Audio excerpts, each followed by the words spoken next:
how to switch between multiple Shake Shack accounts. Hey everyone, welcome back to the channel. So if you have more than one Shake Shack account, well here is how to switch between them online. So now without further ado, let's get started. So first thing first, open any web browser and now here once inside, you can then just click on the search bar and simply search Shake Shack. And now here on the search result, just click on the first link and after that, you'll be prompted to the official website of the Shake Shack. Now here simply log in with your credentials and once logged in, you can then just click on your profile icon in the top right corner and then go to the account settings.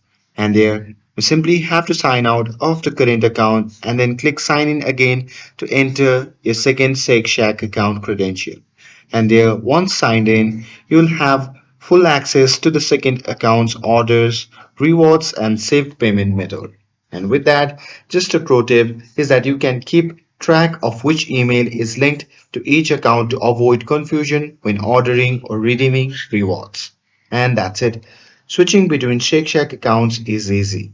And with this, if you found this video helpful, then don't forget to like, share, and subscribe to get updated for more videos.